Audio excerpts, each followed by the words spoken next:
میں آ جاؤ، نعت کے حسن میں آؤ، تلاوت کی دنیا میں آؤ، سجدوں کے نور میں آؤ، آؤ کبھی کھول کے دل مسجد کی صفائیاں کریں، آؤ آؤ نہ کبھی کوئی بوڑھا دادی نانی دادا ان کے پاس بیٹھ کے پیر دبا کے اللہ کو راضی کرے۔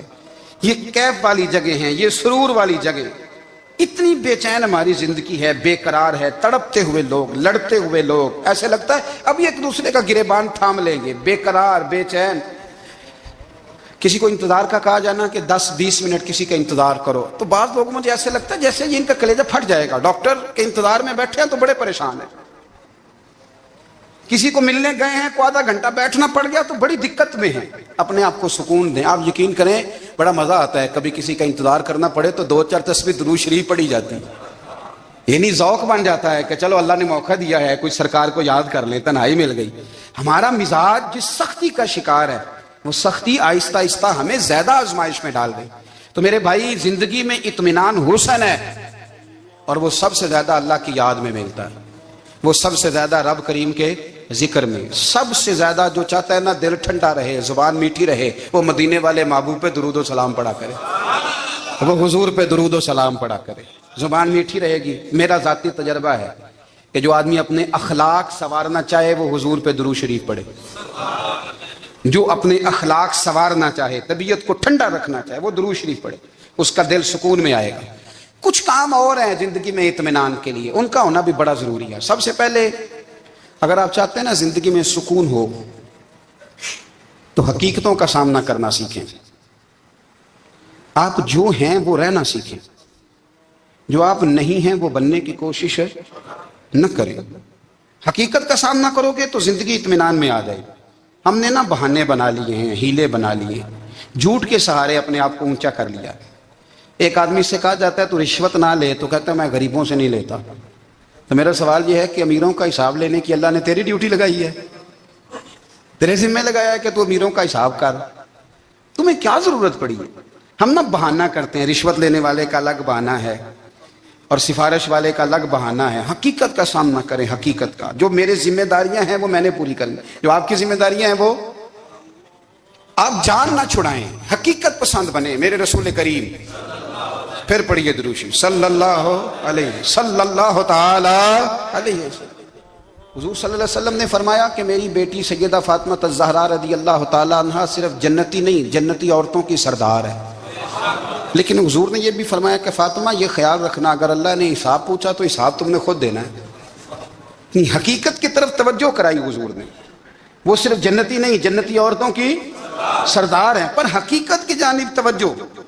میں حقیقت یہ ہے کہ اگر مالک نے حساب پوچھا تو اس کی تیاری بھی کرنی ہے۔ دیکھیں نا ہمیں کچھ یقین نہیں، اللہ معاف کرے کہ ہمارا حساب کیسا ہوگا، لیکن کتنے آزاد ہیں۔ یعنی بڑی دلیری سے بندے کہتے ہیں فجر نہیں پڑھتا جی، 3 پڑھتا ہوں جی، شاہ رہ جاتی ہے جی، کپڑے صاحب، بڑی دلیری سے۔ اور سیدہ فاطمہ الزہرا نے ساری رات مصلی باز رکھا ہے، حالانکہ انہیں یقین تھا کہ رب مجھے بغیر حساب کتاب جنت دے گا۔ حقیقت کا سامنا کریں، جو حقوق آپ کے ہیں وہ آپ نے ادا کرنے، جو ذمہ داریاں ہیں وہ ذمہ داریاں ہیں۔ دیکھیں نا حضرت موسیٰ کلیم اللہ علیہ السلام کے پاس اسرائیل روح نکالنے آئے تو حضرت موسیٰ نے تھپڑ مارا، آنکھ نکال دی، واپس گئے۔ اللہ انہوں نے تو جلال فرمایا ہے، کہا موسیٰ علیہ السلام سے کہیے بیل کی پشت پر ہاتھ رکھیں، جتنے بال ان کے دستے مبارک کے نیچے آئیں گے اتنے 1000 سال ان کی عمر بڑھا دی جائے گی۔ یعنی میرے کان میں کوئی بتا دے کہ جناب 60 سال بڑھ گئی، یا آپ کے کان میں کوئی کہہ دے تو خوشی ہوتی ہے کہ نہیں؟ لیکن یہ حقیقت پسندی نہیں، اس لیے کہ 60 بھی گزر جائیں گے، 70 بھی، یہ حقیقت نہیں۔ حضرت موسیٰ کلیم، چلے میں مثال دیتا ہوں، سمجھ لے 10 بال، حالانکہ بہت زیادہ آتے ہوں گے، 10 بال اگر حضرت موسیٰ کے ہاتھ کے نیچے آئے تو 10,000 سال تو عمر بڑھ گئی نا۔ 10 یعنی 10 سال نہیں، 10 100 نہیں، 10 بہت زیادہ تھی نا۔ حضرت موسیٰ کلیم اللہ علیہ السلام سے آ کے عرض کیا گیا حضور بیل کی پشت پر ہاتھ رکھیں، جتنے آپ کے ہاتھ کے نیچے بال آئیں گے اتنے 1000 سال عمر بڑھ جائے گی۔ تو حضرت موسیٰ نے حقیقت پسندی والی بات کی، فرمایا پھر کیا ہوگا؟ 10,000 سال کے بعد پھر کیا ہوگا؟ کہا حضور جانا تو پھر بھی ہے، فرمایا پھر ابھی چلتے ہیں۔ اگر جانا ہے نا، جانا ہے تو پھر اگر جانا ہے تو پھر ابھی، اور سجنوں اگر نماز پڑھنی ہے تو ابھی کیوں نہیں؟ اگر داڑھی رکھنی ہے تو پھر رمضان کا انتظار کیوں کریں؟ ابھی کیوں نہیں؟ اگر سچ بولنا ہے تو پھر، اگر رزق حلال کھانا ہے تو پھر انتظار کا ہے گا؟ حقیقت ہوتی ہے، بہانہ ہوتا ہے، حقیقت چھپ نہیں سکتی بناوٹ کے اصولوں سے، کیونکہ خوشبو آ نہیں سکتی کبھی کاغذ کے پھولوں سے، یہ بات یاد رکھیں۔ اگر جانا ہے تو حضرت کلیم فرمانے لگے پھر 10,000 سال کے بعد بھی جانا ہے، تو آج بھی ہمیں بے قراری زندگی میں اس لیے کہ ہم حقیقت پسند نہیں، ہم بہانوں میں، ہم ہواؤں میں جیتے ہیں، ہواؤں میں، خیالات میں زندگی گزارتے ہیں۔ بڑا ٹائم پڑا ہے، مثلاً کتنا میرے رسول کریم صلی اللہ تعالی علیہ وآلہ وسلم نے ایک دن صحابہ سے فرمایا تمہیں حیا نہیں آتی؟ حضور کیا ہوا؟ فرمایا وہ والے مکان بناتے ہو جن میں تم رہ نہیں سکتے، وہ والا مال جمع کرتے ہو جو کھا نہیں سکتے، حیا نہیں آتی؟ اور اس کی حضور حکم کریں تو محبوب فرمانے لگے جوتے کا ایک تسمہ بند کرتا ہوں تو سوچتا ہوں دوسرا بند کرنے سے پہلے موت آ جائے گی، ایک سانس اندر جاتی ہے تو دوسرا آنے سے پہلے میں یاد کرتا ہوں کہ مجھے دنیا سے جانا ہے۔ تمہیں حیا نہیں آتی؟ وہ مکان بناتے ہو جن میں رہ ہی نہیں سکتے، وہ مال جمع کرتے ہو جو کھا، حقیقت پسند نہیں بھائی ہم۔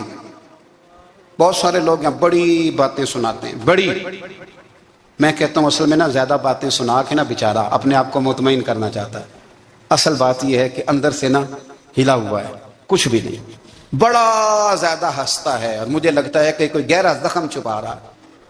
اس لیے ملمہ سازی، حقیقت پسند بنو، حقیقت پسند۔ یاد رکھنا من ترک صلاۃ متعمدا فقد کفر، میرے رسول نے حقیقت بیان کی، فرمایا جس نے ایک نماز بھی جان بوجھ کے چھوڑی اس نے رب کے رب ہونے کا انکار کیا، اس نے کفران نعمت کیا۔ یہ حقیقت ہے، کوئی کلیریفیکیشن نہیں، کوئی وضاحت نہیں۔ جو نماز نہیں پڑھتا جھوٹ بولتا ہے، غلط بیانی کرتا ہے۔